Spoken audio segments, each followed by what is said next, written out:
Well, nice to have you here, Dale. I'd like you to introduce yourself and let us know why you're running for re-election.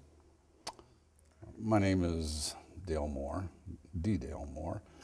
I'm running for re-election because I like the course that this township has been on for the last 4 years, and I want to see it stay on that course. And I feel I can be a implement to keeping it on that course. Great. What do you think are the key issues in the campaign this year? I can't, as far as opponents or other people, I can't really determine, has it been made clear to me what key issue.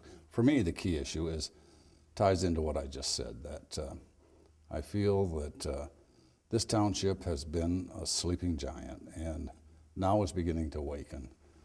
And I'm very, very excited in continuing on the course that we started about 4 years ago. When I came on board as supervisor 4 years ago, we had no goals and objectives. I tended to think it was a reactive board, and now it's become a proactive board, and I want to see that trend continue in the future. Great. What expertise do you particularly bring to the table to be a part of resolution of issues that face Georgetown Township?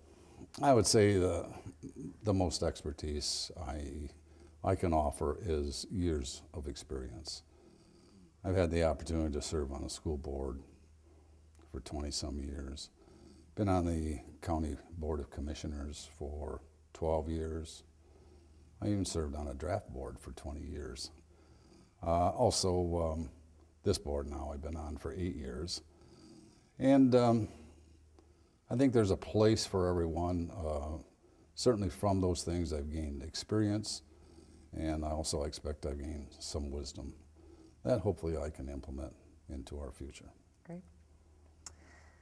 If you're reelected, what role are you going to play in helping the business community in Georgetown Township? There's some burdensome rules and regulations that have been amended, some that still exist and probably need to be reviewed. What role would you play in making it easier to run and operate a business in Georgetown Township? Well, first of all, in regard to the regulations, the ones that are burdensome, number one, we don't very often hear about them directly to the board. We hear the mumbling and the grumbling in the background, but often no one comes to the board and says, hey, this is a burden and this is why. Now, when they have, it is often, some of them are very, very viable, and has resulted in a change in ordinances. I remember one person that wanted to construct a convenience store and a gas station on the corner of Cottonwood and Bauer. Our ordinance said, you know, no filling station or service station can be constructed within 1,000 feet of a school. Well, when you asked and discussed why is that in there, that 1,000 feet, no one knew. No one knew. So that resulted in a change. We took that out. Now that's no longer there, and it can be done. The irony was the school had a fuel tank right next to it. So if we're made aware of those things, they deserve an investigation. Also, a goal of mine is I've tried to instruct the Planning Commission to at least every 2 or 3 years go through their ordinances, because they get written 30 years ago or so, and a lot of things aren't applicable today. Then, all that being said, for business, I pretty much, as far as government, say, get out of the way. Usually we can't do things nearly as efficiently and as well as private business.